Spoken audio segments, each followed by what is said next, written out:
Hey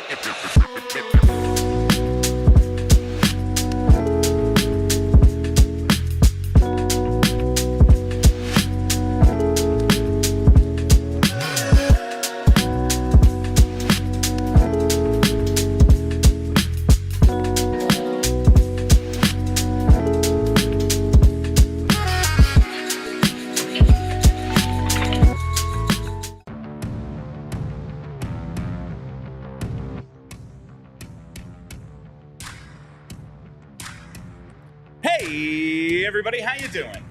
Well, that's good. Welcome to PHLY Flyers, presented by Bet365. Download the Bet365 app. Use code PHLY365 when you sign up. Whatever the moment, it's never ordinary at Bet365. My name is Bill Matz. I'm your director of fun and games for the evening. Joining me, that's right, it's Philadelphia's #1 hockey beat writer. It is Charlie O'Connor. What's going on today, Chuck? Happy Friday. Happy Friday to you too, William. It's nice to have the weekend upon us. It's nice to have the weather kind of being cool. And it is nice that Matvei Michkov is back on top of the rookie scoring race. It's just nice that Matvei Michkov is a Philadelphia. It really is just nice having him. And it's been especially nice since the break. 3 goals and 8 points in the 3 games since the Four Nations break. If you want to go back to right before that, he has 10 points in his last 5 games, and that has put him squarely back on top. He is 1 goal up on Macklin Celebrini, 19-18, and his 44 points are tied with Lane Hutson for the league lead amongst rookies. But he should get both tiebreakers, because not only does he have more goals, significantly more goals than Lane Hutson, he's also played in 1 fewer game. So both possible tiebreakers go in Michkov's favor here. Yeah, I want to talk about the Calder odds in a minute, but it's just cool. He's back on top of this race after, he had 26 games where he had 7 points. It was like, ooh, this is significantly hurting his odds. But we've heard the points a game for Celebrini, they're so high, and he's played fewer than Michkov. Maybe that's going to come into play. Do you think the people who will take that into consideration will dig one step deeper and look at the ice time and go, well, he's played more? Like Macklin Celebrini, despite the games played number, has been on the ice more than Matvei Michkov has at least to this point. We talked about it last night, how much San Jose uses Celebrini. He's like near 19 minutes a game. Mish is like under 16. Do you think that could maybe one outweighs the other in the voters' minds? I feel like their minds are already kind of made up, but I don't think their minds are made up. I think Celebrini's probably going to win it. I just think that it's a positive and negative thing. Will some people pay attention to ice time and say, yeah, by rate metrics, Michkov is more impressive from a scoring standpoint? Yeah, probably. Other people will look at it fairly or unfairly and say earning the trust of your coach is a skill. And Celebrini, because he is getting more ice time, that reflects that he has earned the trust of his coach more, which hints that he is more defensively responsible than Michkov, who has not yet earned the trust of his coach. That's probably unfair, because I've made the point in our Discord that if John Tortorella was the head coach of Macklin Celebrini probably also would have been scratched at least 1 game, because this is just what John Tortorella does. Yeah. But I'm talking about perception. And the perception, while some people might look at it and say, yeah, fewer minutes, Michkov's scoring just as much, if not more. Other people look at it and say the ice time is a point in Celebrini's favor because it hints at increased trust on the part of his coaches. And it's just I fully get that argument. It's just well, the other layer to that, like you said, it's John Tortorella on a team with other stuff going on. San Jose, the entire point of their organization is Macklin Celebrini. Sure. Playing him. That's the whole point. And as much as I believe that should be the whole point of the Flyers organization is Matvei Michkov, that is not how John Tortorella sees it. Well, it's not how the Flyers see it. No, it's not how the Flyers see it. The Flyers from the start of this season were not pushing Matvei Michkov even in all of their public marketing material. Yeah, there was a reason. Now they were doing it privately on phone calls out to potential ticket buyers. They were doing that regularly, and we'll talk about that a little bit later on the show. But if you're talking about billboards, if you're talking about, advertisements on television, radio ads, they were not pushing Michkov front and center. No. They were selling the team, the leaders. And by the way, featuring Matvei Michkov. Like, hey, maybe that guy's here too. This guy's face you don't recognize. That's the new one. But compare that. Sean Couturier's in the front. Yeah, but compare that to San Jose, where understandably they're trying to sell Celebrini, because what else can they sell? Yeah, that's all they have. And listen, maybe the voters' minds are made up. Maybe they're not. I don't think it's 100%. And it's not 100% in the betting market, Charlie, because just a couple of days ago, we took a look at this.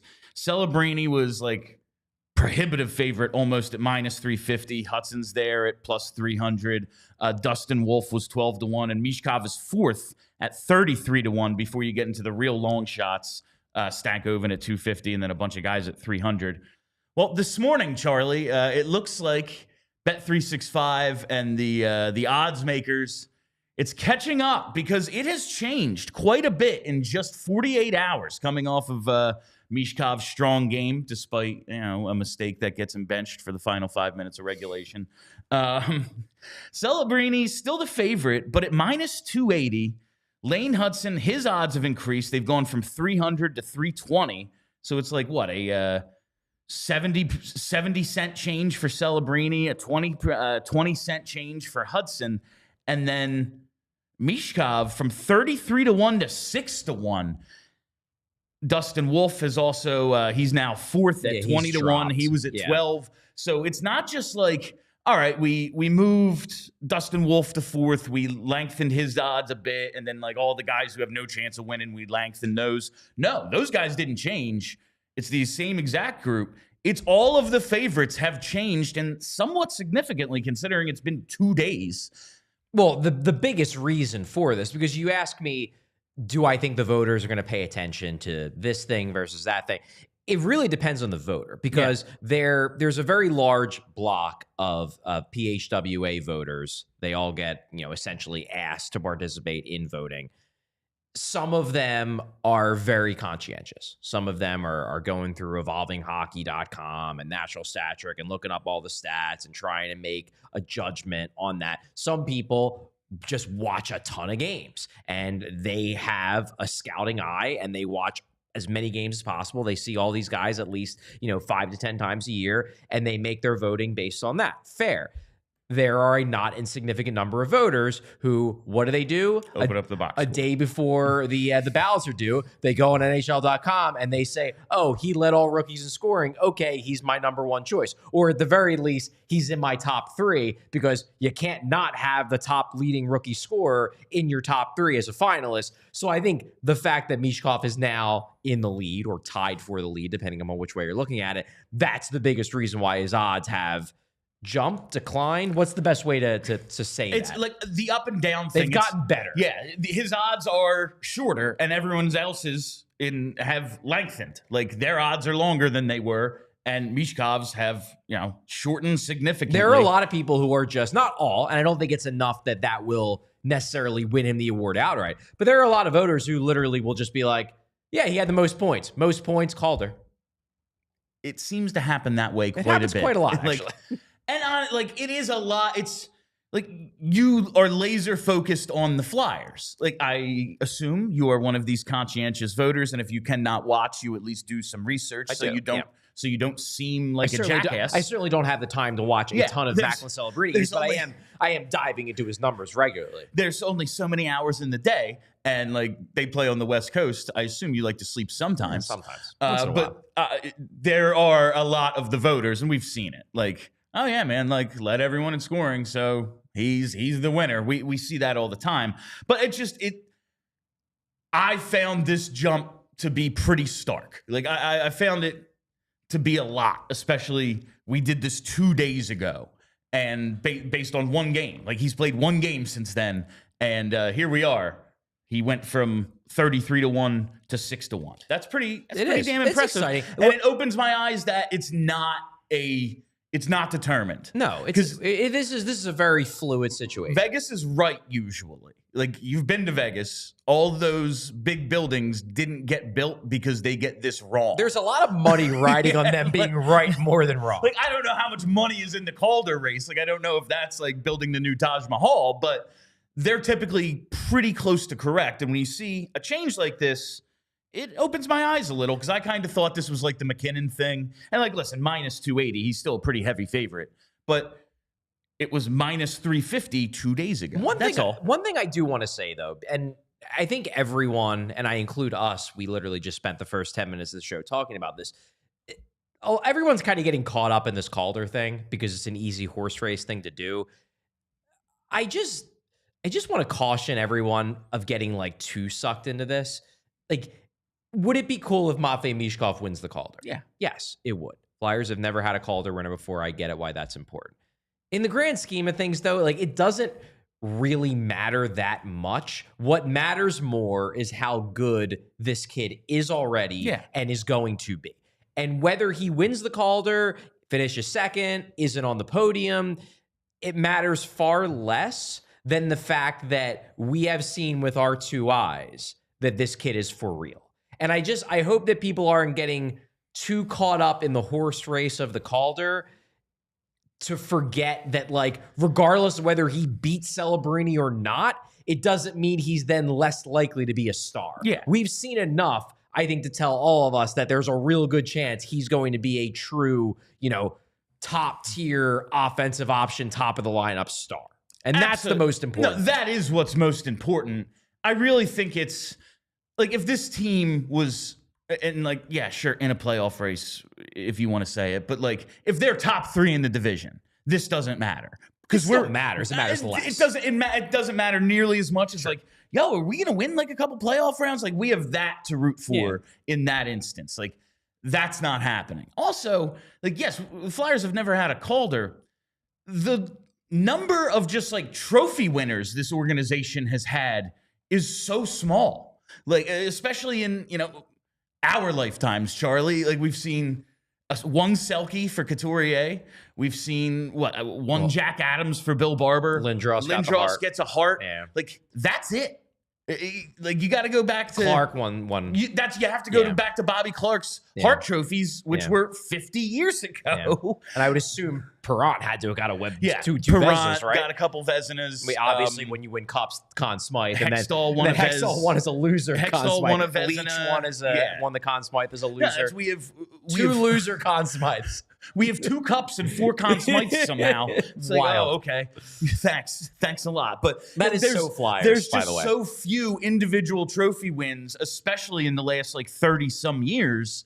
It's cool. And it's something for us to root for. But no, like, nobody is looking at Connor McDavid's resume right now and being like, oh, he finished 3rd. Now, like, obviously Brandon Manning purposefully injured him, and that's why he didn't win the Calder. Obviously. Totally intentional. Totally on purpose. Completely intentional. Obviously.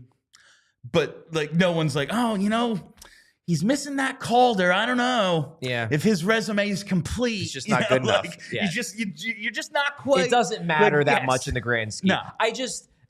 It just seems like, and this is just partially Philadelphia fans in general, also the online portion of fans, like, people online like to get agitated about things. That's part of the fun of being online. I like to be agitated. It's when I'm happiest. I guess what I'm saying is, rather than every day, and we're going to very much get into the debate about Michkov's ice time and all that, like, rather than every day be angry that he's not first in the Calder race and be angry that he's not getting as much ice time as we think, like, take a step back and appreciate the big picture of, like, Matvei Michkov is a Flyer and he's real good at age 19, 20 years old. Like, this is his draft +2 season.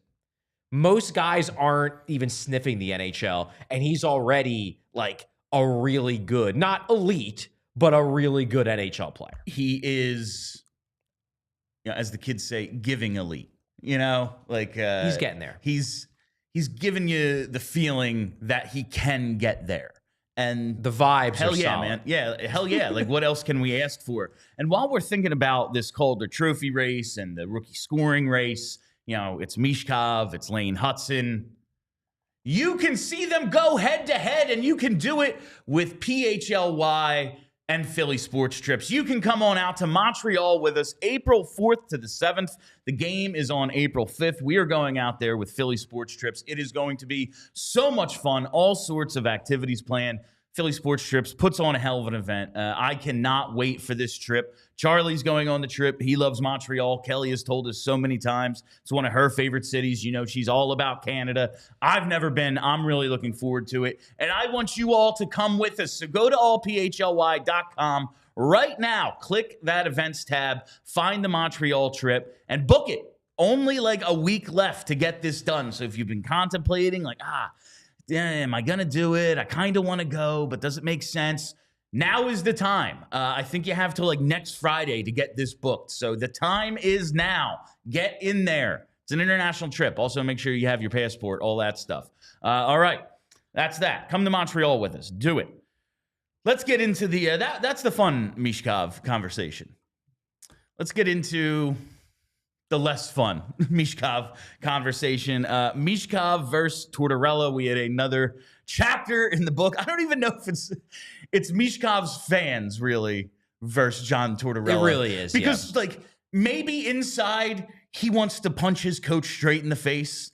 But like every indication is they sit down, they have conversations, everything's explained to him, and he did have that one like bark back at the coach a couple of games or a couple of weeks ago, but like it's John Tortorella. He flat out said, "I love that." Yeah. Like he needs you to take accountability and be like, "I screwed up." Yeah. But if you bark back at him, that ain't what gets you benched. Like maybe his favorite player on the team is Nick Seeler. Nick Seeler yells back at Tortorella like all the time. Nick and Seeler Swartz loves it. Seeler is just constantly. You talk about like the constantly agitated Flyers fans. Nick Seeler is constantly agitated, and honestly, like. Respect. Yeah, man, he's in pain. Honestly, like, respect. When your body is covered in bruises, like you're just gonna start yelling at people. Yeah. Like I don't care, leave me alone. But he's also the nicest guy in the locker room. Cool as hell, which is fun. But so last night we've had like 15 hours to think about what we talked about in post game last night, Charlie. Final 5 minutes, Michkov gets benched for a mistake he makes in the third period. It's 4-4 at the time. He plays in overtime, and I saw you continue to expand on your explanation of what happened in overtime to no avail to some people. But this is what happened. You know, he kind of blew the coverage that allowed it to be a 2-on-1, and they lose. And it's like, well, that's why John Tortorella sat him. Me personally, I'm like, let him play. But I'm also for coaching him hard. I do think it's going to make him a better player down the line. If we can get a little bit more out of him. Like the offense is going to be spectacular and it's going to get even better. And I have no doubt in the world that he is going to score a ton of points in this league. If he can just be a little bit better off the puck. And like the play he made 2 games ago where the puck gets knocked off his stick in the slot and then he steals it back and gets that pass over to Coots and Coots feeds Tippett. Like that sort of stuff. Be the guy who can win the battles because you can do everything with the puck, including take it from someone. Little stuff like that. Great. He'll be a better player. But it's the first 55 minutes of the game that are still driving me nuts. That's where I'm at. You played him 13 and a half minutes in the first 55. Yeah. The guy had 2 goals and an assist. He was playing very well. Play him more. The game is out of reach if he continues playing the way he did in the first 55 minutes of the game because he has like 7 points. Now, obviously, this is hyperbole. I know to me, it was more the first 2 periods. Third period, I do get Pittsburgh ties the game early in the third period. It's a tight game, and maybe Tortorella is looking at it as, well, I don't know how much I trust him in this situation. Then with 5 minutes left in the third, he makes like an aggressive, I wouldn't quite call it a pinch, but it was basically Michkov is the F3 on that play. He dives in deep to try to break up a pass, a breakout attempt, even though the other 2 guys are also deep, and then it results in a 3-on-2. They don't score, but they could have. And Tortorella probably just gets a little spooked and is like, all right, let's just get to overtime. I don't have a problem with the way Tortorella played that part of it. It's like, okay, you know what? Let's get to overtime. Let's get the point. And then in overtime, I'm getting him right back out there because he's one of my best offensive weapons. I have little issue with that. I'm with you, though, that especially in the first 2 periods, Michkov is clearly playing with tons of jump. The energy's there. The creativity's there. That goal, the goal he scores in the power play, it's just a good shot. It's a good, offensive instinct play. The goal with the quick hands from behind the net, that's just oh man, he's cooking tonight. Yes. And to me, looking back on the game, it seems like what happened, if I'm just guessing, was, okay, they go into the game and Tortorella and the coaching staff is like, Cates is hard matching against Crosby. That's happening. So Cates' line is going to get a ton of minutes because that's the matchup. You know what? Fair. Cates did a great job on Crosby 2 nights before. He was doing a great job on Crosby last night as well. That makes sense to me. Then they're like, okay, we need to get Konecny going. We talked about it before the game. How do they get that second line going? How do they get that Laughton? It's Laughton, Kuzmenko, Konecny. But Konecny's obviously the star of that line. TK, He's their top scorer. He's their best offensive player, the most consistent offensive player all year. Okay, got to get him going. I even understand that. The thing is once you get through 1 period of play, 1.5 periods of play, and the Konecny line isn't doing much, and the Michkov line is doing a lot, you got to adjust. You got to be like, all right, maybe we shouldn't stick with this plan of having the Couturier, Michkov, Tippett line be the third line. Maybe we should start getting them out there for extra shifts. Instead, they just stuck with the rotation that they apparently had decided on before the game, which didn't make sense to me because you have to have eyes and see that Michkov is rolling, that Tippett's rolling, that Couturier doesn't look like he's skating around with bricks tied to his legs. He looks fine. That line's doing good. Just keep throwing him out there. And instead, they just held to their, this is the third line thing. And that struck me as, and I put it in my article, it just struck me as a lack of creativity and coaching flexibility. And I don't like to see that. And maybe if there was more flexibility, they have a 3-goal lead at the end of the second period, and the third period isn't tight at all. And that's really what's bothering me. And listen, he ended up with 13:54 time on ice. That's with the overtime shift. It was just over 13, I think, in regulation. And that's around what he was playing leading into Four Nations for the most part. He had been in the 13 to 15 range for decent amount of time. He wasn't getting the 17, 18 minutes he was earlier in the season. Mm-hmm. But in the 4 games before last night, he averaged 17-22. He played 17 minutes the night before, a little under 15 first game out against Edmonton. But even going into the break, 18-20 against Pittsburgh, 19-32 against Washington. They had been giving him more ice time than they were in the previous 2 months or so. Yeah, sure. And then last night, in a game in which in the first half of the game he had 3 points, you made the decision to give him less. I find that ridiculous. I find that to be a ridiculous coaching decision. And I don't I got a bunch of people after the show last night who are tweeting me oh, you finally see it's time for Torts to go. I'm I disagree. I think what he did was bad. I don't think you fire a coach with 22 games left because he made one bad decision. Lots of really good coaches make lots of really bad decisions all the time. And it's subjective. I believe it was dumb. He may have his reasons for it. I'm sure he has his reasons. He may. He absolutely has his reasons. But in the end, I think he probably has logical reasons he could explain about matchups. So this is why we're using the Laughton line more than the Couturier line because we had this matchup we were chasing, or they were chasing this matchup, or whatever. I'm sure he could talk about that. Yes. But really, what this boils down to at its core, when you really get down to the nitty gritty of it, is that he doesn't trust Michkov as much as fans wish he trusted Michkov. Yeah. That is the core of this. Yes. That's the entire thing. And maybe there's good reason for that. And before we go any further, because I have a whole thing I want to get into, I got to tell you about a couple of our partners, starting with Ace Hardware. Do you have wasn't looking. Do you have a leaky pipe? Well, Ace Hardware Home Services, they're around the block with everything you need to fix it, including the person to do the fixing. You got an air conditioning issue, they've got a person for that as well, just like they do that leaky faucet you've been meaning to get to for months. They've got a person, because now they're not just the helpful hardware folks, they're also the helpful home service and repair folks. From plumbing to heating and cooling, they've got the trusted pros to keep your home humming all year long.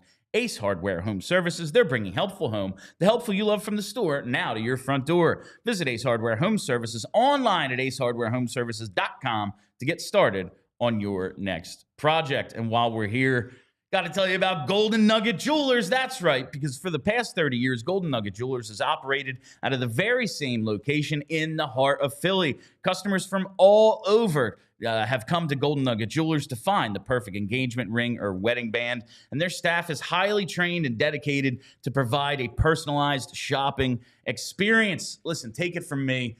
The hunt for the ring, there we go. Hunt for the ring. It is very stressful. Guys, we have no idea what we're doing. We don't know what to look for. We don't know what the price is, and that's why you need an expert. That's why you need the best. Golden Nugget Jewelers. They're a family-owned and operated business since 1987, so you know they have your back. You deserve an expert and the best price. Golden Nugget Jewelers, where Philly gets engaged. Visit goldennuggetjewelry.com today to learn more. So I wanted to get into Tortorella's future now because, again, I don't think he should be fired with 22 games left because I don't like what he did with Matvei Michkov for a couple of shifts.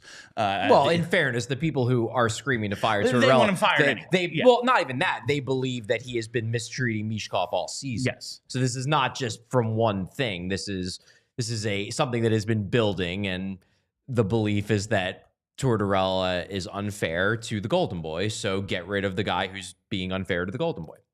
And listen, people are free to feel that way. Torts' future, though. Okay. Next year is his lame duck year. Final year of his contract. Indeed. Now, we've long thought, it seems like even when he took the job and he's talking about we need to return the Flyers to respectability where they're supposed to be, all this stuff, rebuild Philadelphia Flyers, culture, all that stuff. That takes more than 4 or 5 years as a head coach, an organization, whatever. It seemed as if he had grander plans than just being the head hockey coach for a few seasons. This might be his home. This might be a place where he moves up in the organization. He has multiple roles. There's been no indication, and it seems as if he loves teaching. He loves coaching. So I don't know if it's he's ready for that step yet. But do you think this could come into play, Charlie, just in terms of the organization and their handling of what they're going to do with John Tortorella? We know Mish was, like you said earlier in the show, a real big selling point for the sales team. We know the sales office has provided feedback in the past, hey, man, if you don't get rid of Chuck Fletcher, lose my number. Exactly. So, these things, I'm not saying the season ticket holders, the package buyers, have a say. It all plays into it. But this is a business. It is, yeah. And what if, all those calls they make, all those emails the sales team sends, a whole lot of the responses are, I'd love to get a ticket package, but I don't want to pay for a game that Michkov ends up getting sat on the bench for 30 minutes. What if they get a whole bunch of those responses? Do you think that could potentially play a role in you got to believe he's getting a contract extension? Coaches. Now, John Tortorella is a different animal altogether, and his role in the organization, again, seems more than just the head hockey coach. So maybe he can go in with a lame duck year and be like, I don't care. I'm John Tortorella. I'm not going anywhere. Try to fire me. I just think it'll hurt his authority if he goes in as lame duck. Because then the players who don't like him will just wait him out. That's every coach's argument. I need another year. You have to extend it. Otherwise, I have no authority over these guys. And John Tortorella, his coaching style is so dependent upon having that authority. It's authoritarian. It's authoritarian. Authoritative. Yes, what he is. Do you think that business, and I have no idea if this is happening or not. Again, the extreme agitated fans that you and I deal with a lot on social media, in the comments of the show, whatever, not a one-to-one reflection of season ticket holders. They're not. It's different audiences. It is. But do you think that could potentially come into play in how they handle this future question with Torts? Because there's 22 games left, and then he's on the last year of his deal. Honestly, no. I do think it's overblown. Okay. Because it hasn't happened that often. I guess that's my thing. People do act like this is something that is a every game thing. What, he got scratched twice and he's gotten benched like for an extended period of time, like once or twice. This isn't an every game thing. Now it sticks in people's minds, especially fans who are already predisposed towards hating Torts to begin with. They're going to remember that. But the vast majority of games, Matvei Michkov plays the whole game. Now maybe he's getting, 2 or 3 minutes fewer than you want him to get ideally, than people would ideally love to see him out there. But like, he's averaging 16 minutes a night. I know it feels like it's not that much, but like, what would be the ideal? 18? Like, are we really like screaming and yelling and stomping our feet over 2 minutes a night? Like, we're talking about 3 or 4 shifts. Yeah, it's not that big of a deal in the grand scheme of things, to the point where I think that that's going to be a driving force for why they decide they don't want Torts. Now, there are things that I think could be like, and I'm not saying this is the case. I don't know. I don't think it is. I've heard nothing to this to imply this is the case. But like, if it becomes clear that like Michkov is dissatisfied under John Tortorella, then that plays a much bigger role on whether fans are a little annoyed that 1 out of every 15 games he gets benched for the final 10 minutes of third period. That's a much bigger deal. The thing that I think, if the Flyers do give Torts the little shove, the light shove, not the we're going to fire you, but the maybe it would be best if you move on maneuver. I think it'll be driven by the fact that, and I know they dismissed this during the season ticket holder meeting, but the whole thing about players not wanting to play for Torts, the whole, the player poll and the idea of like him being the top coach that players don't want to play for. Look, they're going to say publicly that essentially, well, if you don't want to play for Torts, you're not a Flyers type guy. We want tough guys. We want guys with the mentality that they're willing to deal with that kind of adversity. They're going to say that publicly. Sure. But on some level, they know that if this is going to work, they're going to have to go attract free agents. They're going to have to make trades for guys who will only make sense to give up the package they'll need to give up to get them if that player is then open to signing an extension with them. And that pool very well may shrink if John Tortorella remains the head coach, because there are guys who are just going to be like, I just don't feel like dealing with this BS. Like, not even guys that aren't tough. They're just like, why? If I have the choice between, being on edge every day for 200 days, however long a season is, and not, I'm going to pick not having to deal with that, especially because I already think I'm a really good player. If there's something that gives them the impetus to push him aside, I have to think it'll be that, because they know that at some point in the relatively near future, they're going to have to go out and start convincing guys to come here. And I think that will have a much bigger role in influencing them eventually to move on from Torts than concern about season ticket holders being mad on a couple phone calls that Michkov got benched for 20 minutes of a couple games. Yeah, that's always you have to make yourself as desirable a destination as possible. I know he got a lot of heat for it, but who is it in Buffalo? Kevin Adams was like, we don't have palm trees and we do have taxes. Well, Philly, not exactly a tropical climate. I haven't seen any palm trees recently. Not exactly. My parents keep them in their backyard in the summer. That's nice. But it's tough to keep them alive in the winter. Not exactly a tropical climate here. Not exactly a place you walk outside in February and go, oh, hell yeah, man. This is a nice place to live. Yeah. And there are taxes. There are taxes. There are indeed taxes. City wage tax. You're going to live in Jersey. I mean, property taxes out the ass. I know we sometimes dismiss these things, but a 27, 28, 29-year-old UFA who is setting up his basically rest of his playing career and transplanting his family for a 7-year contract, this all comes into play. You can't add minuses when it's yeah, man, Vegas, Southern California, 2 teams in Florida, they're going to be in Atlanta soon. Carolina. These are all. And a lot of these teams are good. Nashville. Well, Carolina, they're cheap. So. Yeah, they are cheap. but Florida, Tampa, Vegas, these are destinations. Dallas to a degree. Yeah. These are just destinations that are hard to beat just by the location. You can't add minuses. Yeah. And that's and I do think it's kind of ridiculous to make choices based on a coach in the NHL, because John Tortorella has been here, 2.5 years? He's one of the longest tenured coaches in the league. I agree. Like, but it does matter. It certainly does. If they join the team knowing he's going to be the coach, they know they at least have to deal with him for a year. And even though I've never played under John Tortorella, I have covered John Tortorella. They're long years. They certainly are. Like, I can't imagine it's the most pleasant experience. Yeah. Now, a lot of players after the fact can look back with hindsight and be like, he made me a much better player. He prepared me for things I never thought I'd have to. And like, that's all well and good. In the moment. Yeah, but like, that's after the fact. That's after the fact, He said it out loud. Me and Vinny LeCavalier had 2 years worth of moments. Like, we had blow-ups every day for 2 years.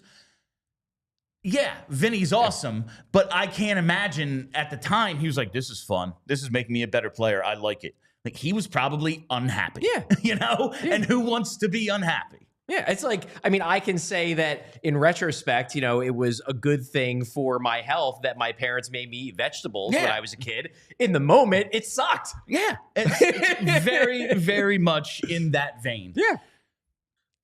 So how do you think, like, how does this play out?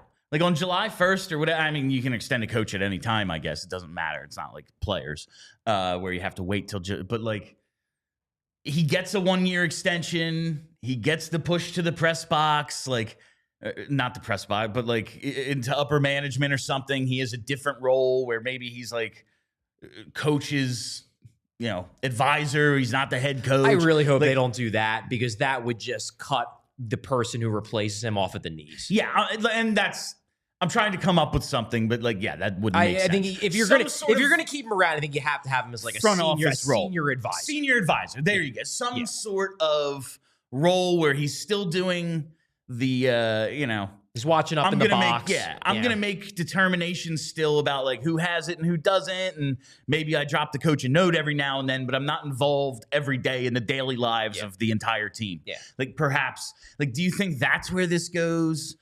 How much longer do you think he's the head coach? I'm of the opinion that this offseason, either he's going to get an extension or he's going to get let go. I don't think that they are going to go into his final year as a lame duck. I have to believe they know that that's not a good idea. So either he gets like a 1-2 year extension and then they reassess this issue at the end of next season, give him another year and see how it plays out, or they have the conversation and decide that this has run its course and we're going in a different direction.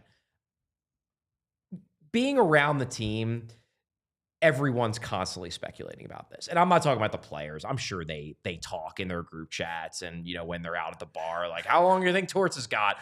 But I'm talking about just like observers of the team, observers around the league. Everybody's speculating about how long does Torts have? How long is he going to stay? One day you'll hear somebody who, generally is a good source to be like, I think this is it. I think they know he's done. This is his last year. And then you'll hear from somebody else like, I don't know. I talked to this person and the Flyers still love him and they think he's integral to this process and they're not yet ready to move on from him. So, Bill, I don't know. I think it's a possibility. I'm not ruling it out that this offseason they find a way to move him out of the head job. But I don't think it's a certainty by any means. It's very much up in the air. And maybe Tortorella himself doesn't even know, because I think he's going to be a part of it. I think that, after the season, he'll do some thinking and see and decide if he feels like he still has the fire. And if he feels like he doesn't have the fire anymore, then it's clear cut. Then it's, okay, you're going upstairs. If he says he does have the fire, but Danny and Jonesy are thinking maybe it's the time, then things could get a little testy. But in the end, Jonesy's the one, Danny's the one who has the authority, so they're the ones that make the decisions. And, it is funny. We talk about, like, okay, we all know Tortorella has a shelf life, but really, that has not been the case for most of his coaching career. He lasts longer than he gets credit for. Like, that's except for Vancouver. Yeah, the Vancouver 1 year, that's the aberration of his career. Like, as long as he doesn't try to rush into another team's locker room to fight the other coach, he's probably lasting a decent amount of time. Part of me hopes he's the coach for life.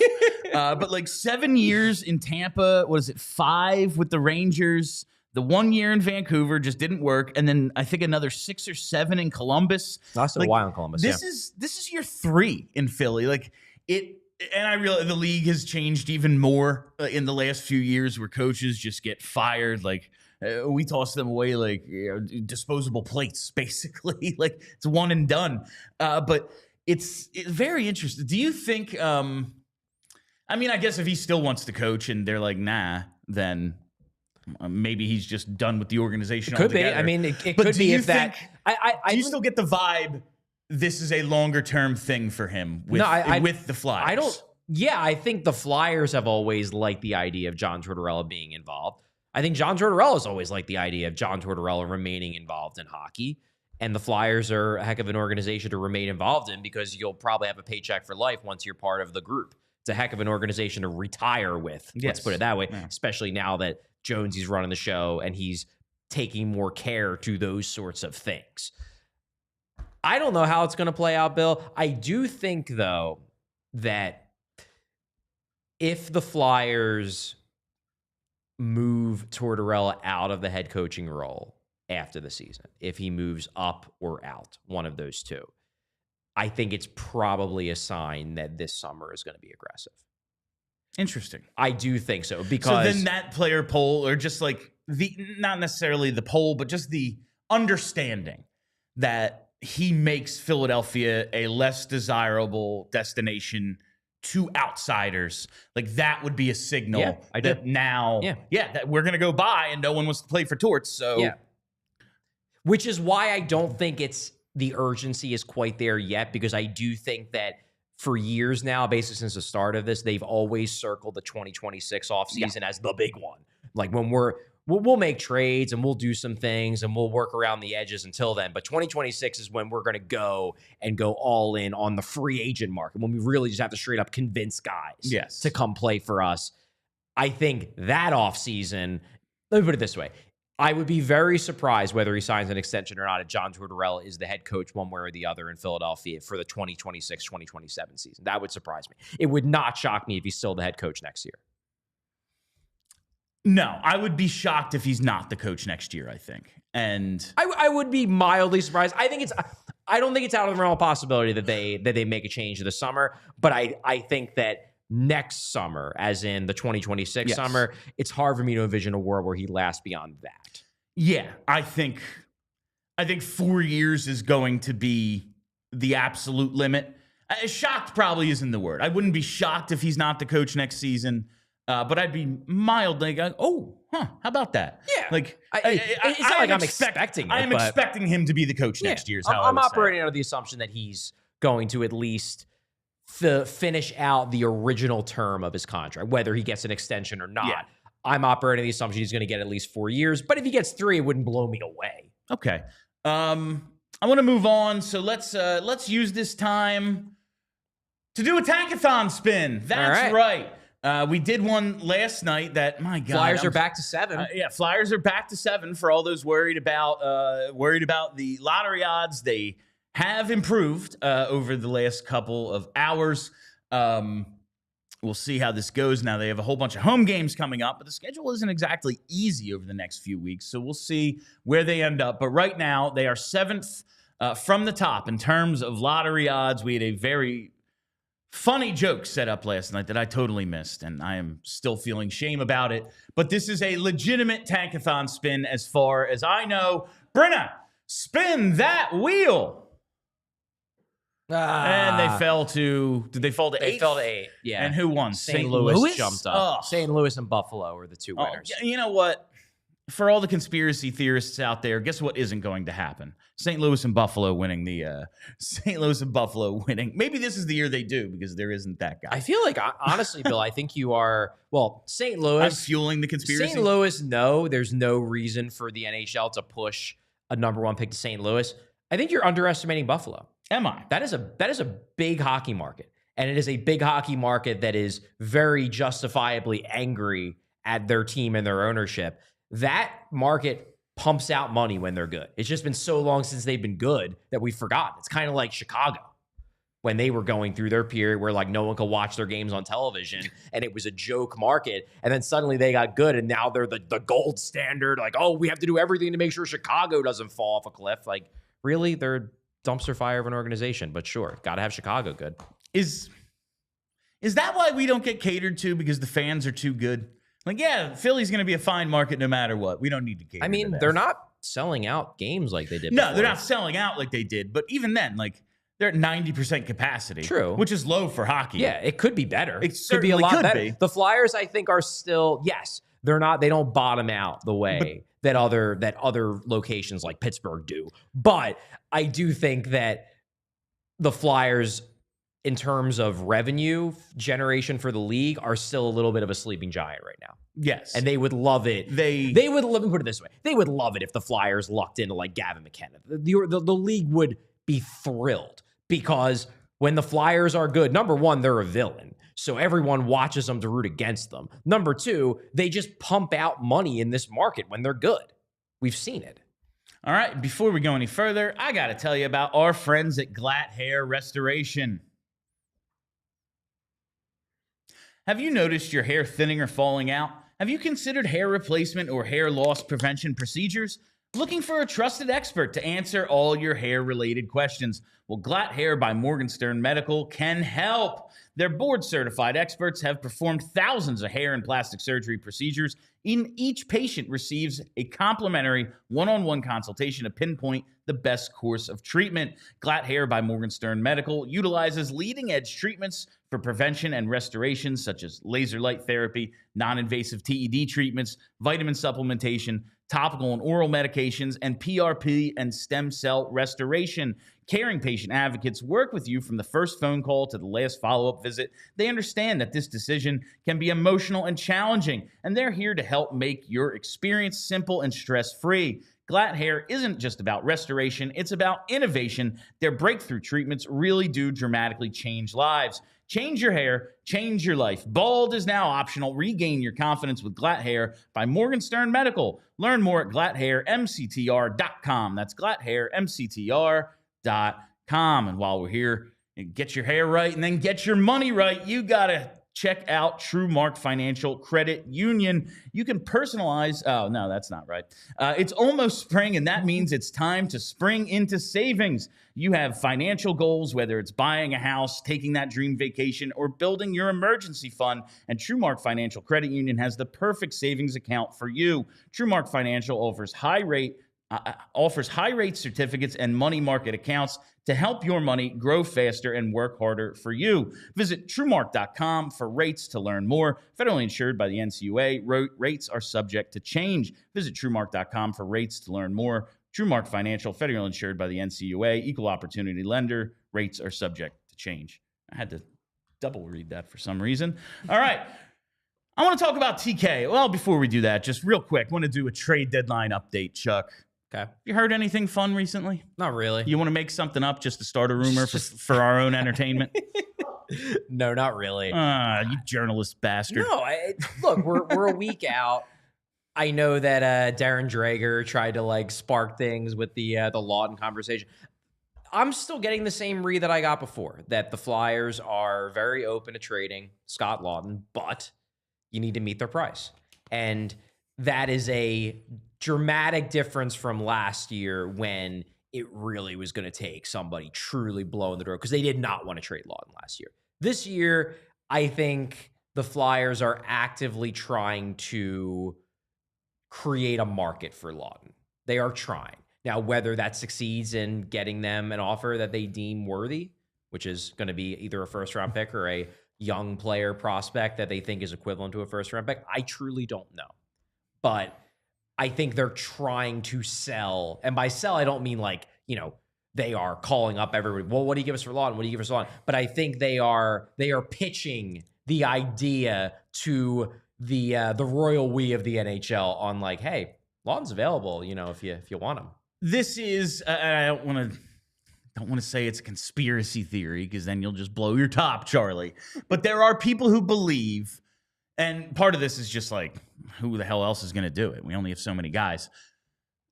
There are people who believe Scott Laughton getting power play time, Scott Laughton centering the leading scorer in Travis Konecny. This is all part of the sales pitch. Like, let's see if we can. I've wondered that. Let's see if we can pump those numbers. Do you think there's? I've wondered that. You do think there's something to that a little? Yeah, I've wondered that. Well, because that was my That was my theory when they kept Farabee on the top line for like a month when he hadn't scored a goal in like 6 weeks. Like 3 points in a month. And you like had John playing Tortorella 20 minutes. John Tortorella, the ultimate hard-ass coach. Yes. Every time we would ask about Joel Farabee, Joel Farabee's playing great. He's just snake bitten. He's playing like, even if he's right, I don't believe that you believe it, John. And like, compare that to things he would say about Morgan Frost when it's like, people are asking him questions in order to get a response that is like, yeah, man, he's really come a long way in terms of like the other side of the puck and the defense, winning battles and that.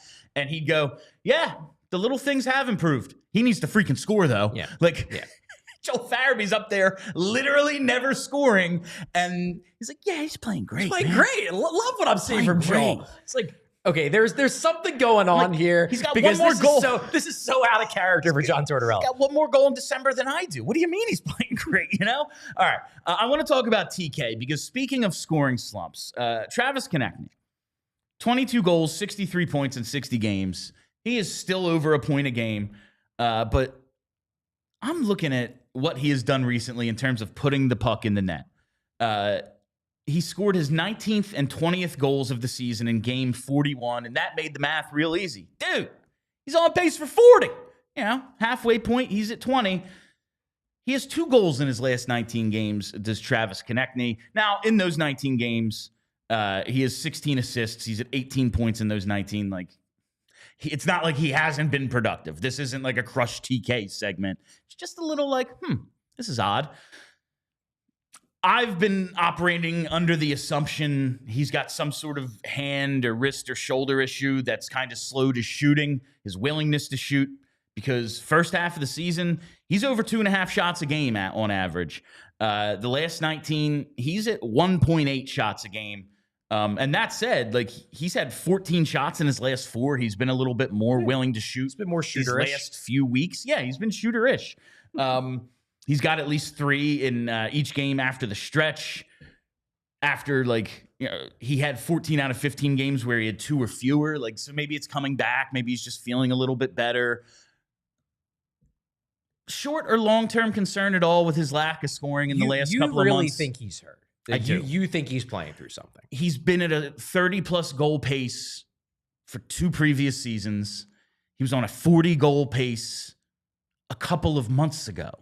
And then all of a sudden, he has 2 goals, and I think one of them's an empty netter. He ain't shoot. The shots per game are way down. And again, it's coming back around, so maybe he's feeling better. I have to believe there's something wrong with him because I know the player he's been for 2.5 years isn't a mirage. He didn't suddenly turn into a pumpkin. And again, like a pumpkin, he's 18 points in 19 games. He's basically point per game still. He's still a point per game. We are counting on him to be, if not a star, a amazing second liner for this team, and 2 goals in 19 games. That's not good. Do you have a short or long-term concern with TK? Not really. I think it could easily just be as simple as he's going through a little bit of a, not slump, but just the bounces aren't going for him. He's just maybe doesn't have the confidence in his shot that he had earlier on in the year. Right now, I think one of the big issues for Konecny is that honestly, he doesn't have the most support on his line. Right now, he is kind of the one who is taking the hit for everyone else because you have Kate's line. We know that one works. That has great chemistry. It's turned into the Flyers shutdown line. It drives play. It's an impressive trio. Then you have Couturier with Michkov and Tippett. So you have Michkov and Tippett. Neither of them are with Konecny. Then you have Konecny having to basically carry Laughton, who perfectly fine player. I mean, there's a reason why teams are interested in trading for him, but he's not a major scoring threat. And then Kuzmenko is getting used to a new system, and he's been given up on by 2 teams. Do I think he has talent? Sure. He's got skill. He's got ability. I liked what I've seen from him so far, but he's not the kind of guy where, you look at it and you're like, man, Konecny's got a ton of help. Right now, he's on the weakest of the 3 lines on paper. And honestly, I think that's what, I find all this fascinating more than anything. The way his season is going and he's still, over a point a game and everything, despite this goal scoring slump that he's in, is he's at or over 40 assists on the season. And he's the first Flyer to do that since Voracek 5 years ago or something. He's picking up a ton of assists on a team that they've scored out of the break, but, for the 60 games before that, this team couldn't buy a goal for most of the season. He is picking up a ton of assists, and like you said, he's got very little help. If anything, I would think he would have the Cy Young, he's got 10 goals and no assists over his last 19 games. Konecny's a low-key good passer. Yeah. He's just a good passer in interesting ways. So Konecny he's not a Giroux passer where he can just set up shop in the offensive zone and find a guy from a stationary position. But when things are in motion on the rush or even just in quick transition, he's a very good and creative passer. Yeah. I think that's where he's getting a lot of his assists. Yeah, it's just, that's what's surprising to me is he has no help. To me, that would mean, all right, man, I guess I just got to do it. And he's ripping shot after shot, and he has 10 goals and no assists in these 19 games. And it's been the exact opposite. He's got 2 goals. He's got a ton of assists still. And I just find it fascinating the way his season has gone. I would be more worried if the points weren't there, but the points are there. So it's hard for me to just jump to, number one, the idea that he's struggling, because I don't think he is. Number Struggle two, isn't the word. I'm not ready to say that he's hurt. Now, he has been getting treatment after pretty much every game, pretty much since the start of the season. So you certainly could be onto something. The Flyers still giving him a ton of ice time. They're still playing him in all 3 situations, and you would think that if he was actually legitimately banged up, they might pull back on it a little bit, maybe give a couple of those minutes to Michkov. I don't know. Maybe. And that's... So do you think the shots per game thing is just happenstance? Is it, well, that's where the help comes in? He doesn't have anyone to get him the puck in a scoring area. He has to be the one to get it to someone else. He's the primary puck handler on his line.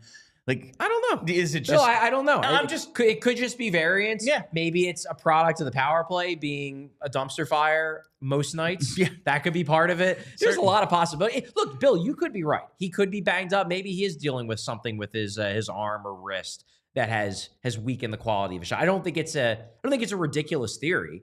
It's just that I don't think that's the only possible explanation for this. I'm just trying to come up with answers. It's not I said, I don't want this to even be criticizing TK. I just find this fascinating, the way his numbers have gone. Yeah. And if he is dealing with something and has still found a way to play 20 minutes a night and remain a point-a-game player, remain productive, hats off, bro. Way to go. Speaking of hats off, I forgot to mention it during the Michkov segment. The hats off for Michkov continues. This is not a game day, so I am wearing a hat. But he just keeps putting up multi-point games. That's my thing.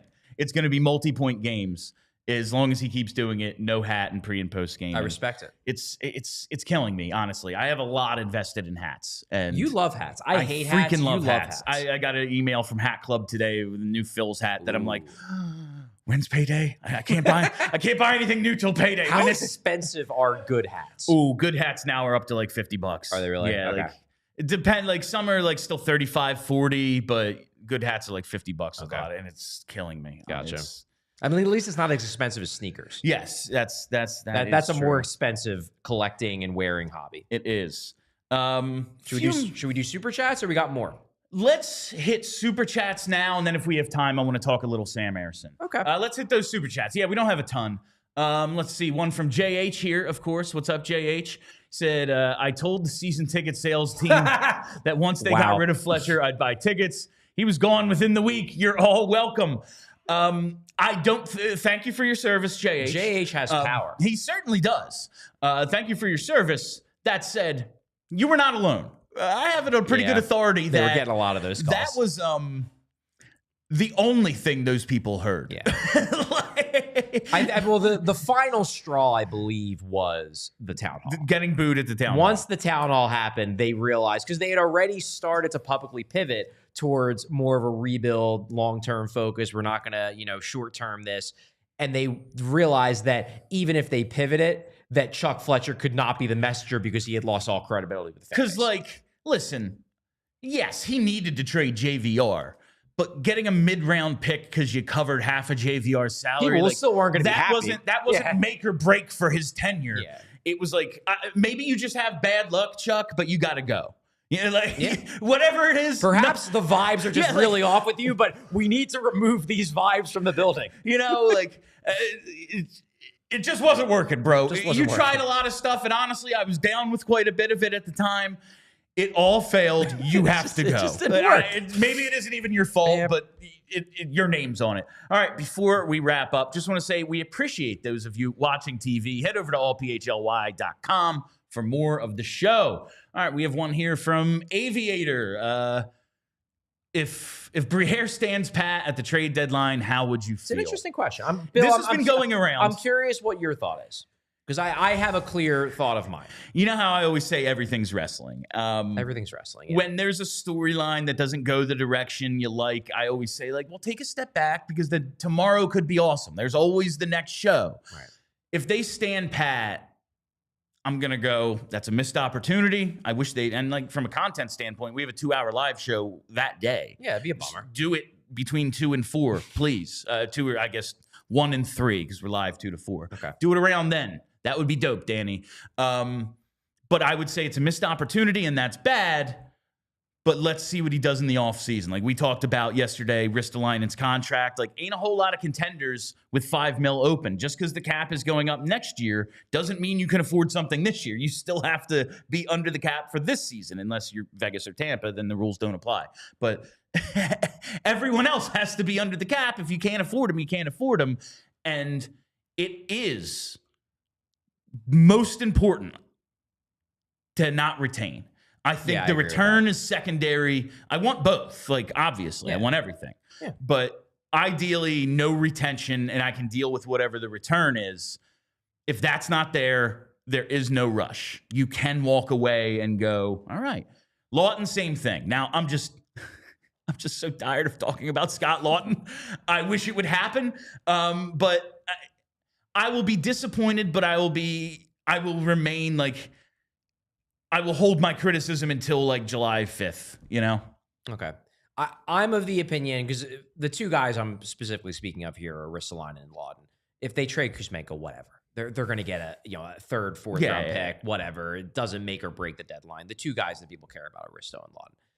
I've made it clear that I am not super on board with the idea of trading Laughton. I think he provides value, provides developmental value by being in that room. If the Flyers don't trade Laughton, it won't bother me. It won't bother me even a little bit because I would have no problem if they just keep him through the rest of the contract. I don't think you need to trade Laughton to prove anything to anyone because I think he has value in the rebuild, intangible value in terms of helping the other guys on the roster develop and increase their comfort level in the room. I think that's valuable. Now, if they trade Laughton for a first-round pick, I won't be critical of that. That's a good return. That's a return that is probably higher than his on-ice value. And I'd be like, sure, I get why you couldn't turn that down. If they traded Laughton for Fraser Minton, who I don't think is very good, I will be critical of that because I don't think that's enough to justify trading away a guy who I think provides value to the rebuild. But if they don't trade him, I won't be bummed. I personally probably wouldn't trade Scott Laughton if I was running the team. Risto, I would absolutely trade if there's a good enough offer. So if they don't trade him, I will be disappointed, but I will acknowledge that it's not the last time they can trade him. I will be critical with the acknowledgement that I revoke my criticism if they then trade him in July. That said, I think I can't let this go to next deadline with Risto because that roster spot, the roster spot and the injury risk, as well. Those are the two things for me. Like he gets hurt, he gets banged up. It happens. Yeah, and man, Emil Andre needs to be here. Yeah. Now, there's other ways you could get him in. Like there's lefties you could take out of here. Like Nick Seeler doesn't need to play every game. Yegor Zamula certainly doesn't. Zamula's the big one. Yeah, Zamula certainly doesn't need to play every game. Like there's other ways, but like. I don't know. Hunter McDonald needs to play at some point. Oliver Bonk needs to play at some point. He turns pro next year. He turns pro next year. What if he kills it in his first 2 months in the AHL? We just keep him down there. It's like, well, we got this Risto here. Like, it does have to happen in the next several months. Yes. I don't think it has to happen next Friday. Yeah. I will be disappointed and I will criticize them for not finding a taker for Risto, but I will acknowledge, as you pointed out, he has a lot of money. They don't want to retain, obviously, and there are only so many teams that can take on that full cap hit at this deadline. So I won't be fiery, angry about it. I'll just be like, yeah, I would have hopefully traded Risto if I got a good offer. But if they trade him in June or July, that's fine. Yeah. I forget what I was going to say next. So let's just go to the next question. Sure. This one is from Gary B. Gary B. It says, I feel like Torts gets a 2-year extension. Could be. That would be. He could. Lots of guys, I mean, extensions mean nothing in today's NHL. There's lots of guys who get fired before their extension even kicks in. Sure. I will be surprised if there's ever we have relieved John Tortorella of his duties press conference. I assume this will be the, like when Clarkey and Homer and Hitchcock and Stevens were all there at the table together and we're like, this is the plan. I would agree with that. It will be something like that more than a peace, bro. I don't see this ending acrimoniously, at least in the moment. Now, if next year they keep him and he's a total dumpster fire, then it could get acrimonious. But right now, I don't sense animosity within the brain trust. I'll put it that way. All right. Next one here from, again, Aviator. I love when Brenna laughs before I can see the question because I know it's a good one. It says, need one last February out of Bill. All right. How do you say it? Because February that makes sense. The R is there. The R is there. There's no such thing as a silent R in the English language. Like, I'm a pretty like literate person. I've never heard of a silent R in English. Everyone, is it supposed to be said February? I say February. Brenna? February? Yeah. Why? I feel like I'm taking crazy pills. Like, we're just ignoring the R. Bill, it's a reasonable point. You're just wrong. I don't disagree with your process. You're just wrong. I actually, after our fight the other day, I had this idea about the our fight about the draft lottery. I texted all my friends. I was like, this is what being my friend is like, right? And they're like, yeah, Charlie got a dose of what we deal with every day. And I was like, send me all my dumbest takes, and I'm going to do a mini show called Bill's Fight of the Week, where I just I hit Charlie with the dumbest things I think. But anyway, I'm sorry, I can't say it. I don't get it. Thank you for your donation, Aviator. From Mellerman 4. This is great. This is wonderful. This is the first live show I have watched since the Carnival show, which I couldn't watch live. Very impressed with the generosity on display. You should be proud of the community you have built. Thank you for letting me be a small part of it. No, thank you. $50. Wow.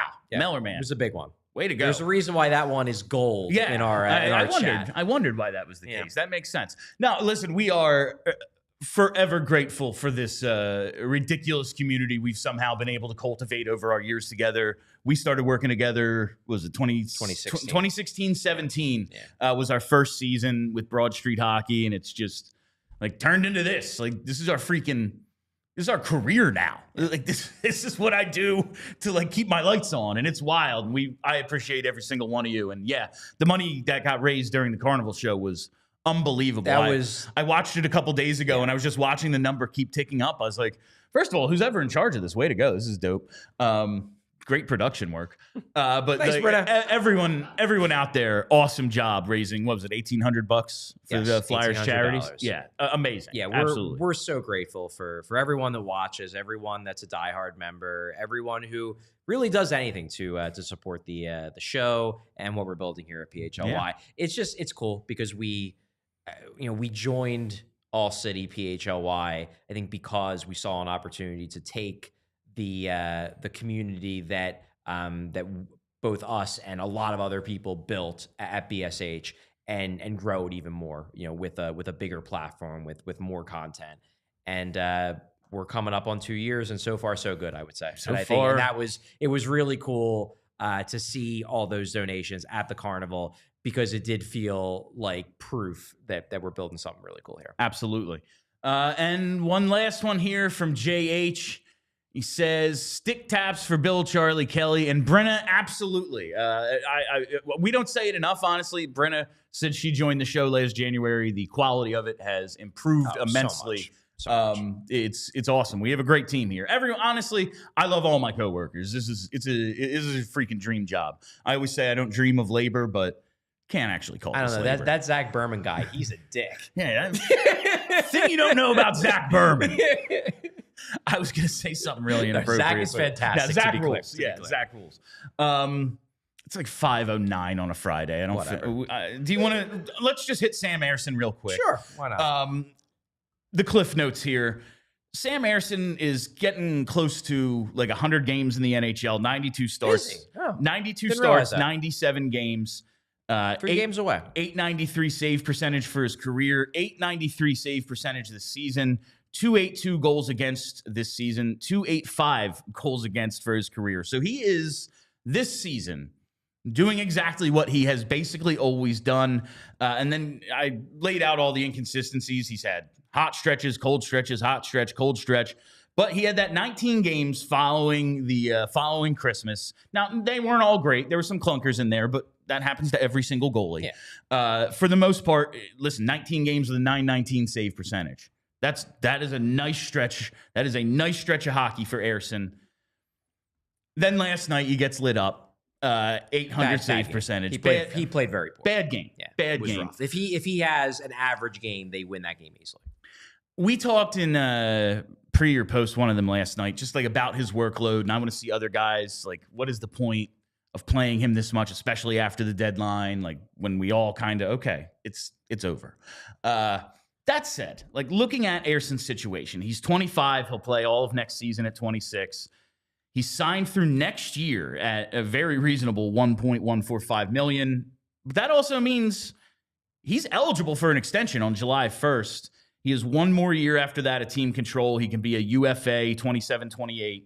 Fedotov is what he is. He'll play next year at 29. Then he's a UFA. Zavragin, years away. Bjarnason, you got to believe, is going to get a year or two in the AHL. Yeah, he's going to get at least 1 year in the AHL. Kolosov, we have no freaking clue what the hell he even is. Yeah.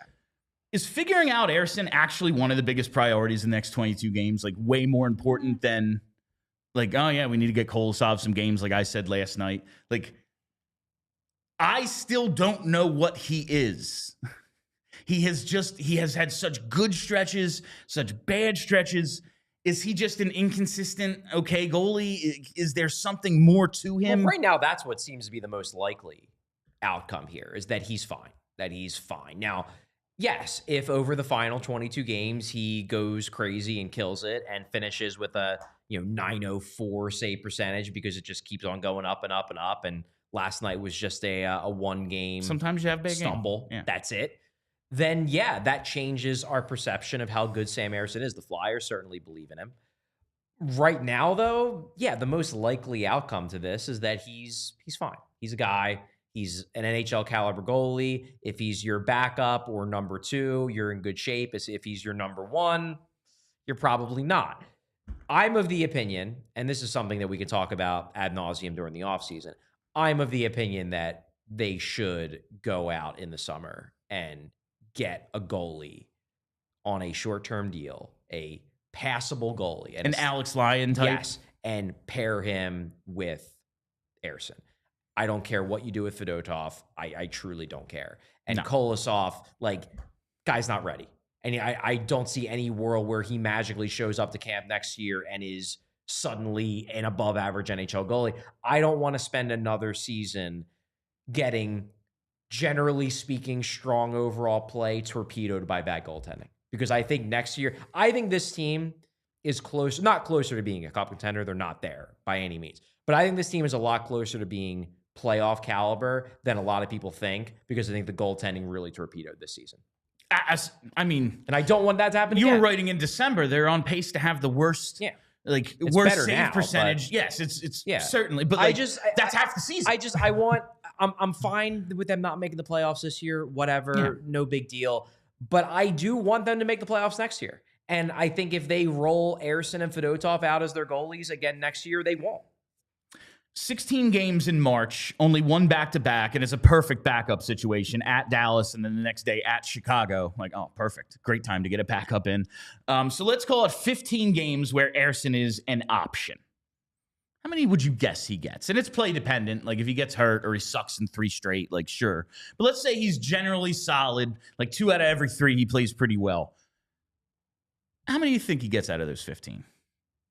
13 or 14. I think so. He gets most of them. I think so too. There's some weeks where they play 4 games in a week. Yeah. and probably Fedotov gets a game in some of those particularly busy stretches. But no, I think Ersson gets most of the games as long as he keeps playing well. Yeah. If he starts falling off a cliff and then the Flyers are out of a playoff spot, then they will pull back on him because they don't want to replicate last year. But if he's playing well, they're going to give him as much as he can handle, I think. All right. This has been PHLY Flyers presented by Bet365. Download the Bet365 app. Use code PHLY365 when you sign up. Whatever the moment, it's never ordinary at Bet365. Thank you all for listening. Thank you for hanging out. Make sure you check that schedule. We have pre and post coming to you for the Jets game tomorrow. Charlie in studio again. Oh my God, it's like Christmas. I'm not in Winnipeg. Yeah, well, he's not in Winnipeg. It's like Christmas for Charlie too because he's not in Winnipeg. Yeah, so make sure you follow us right here on the YouTube page. Never miss a live show. Set that reminder bell so you get those notifications. Follow us on Twitter at PHLY_Flyers and follow the podcast as well. Just search PHLY Flyers. That's it. I am Bill Matz. That's Charlie O'Connor. Until tomorrow, let's go Flyers. We all silly like the mayor.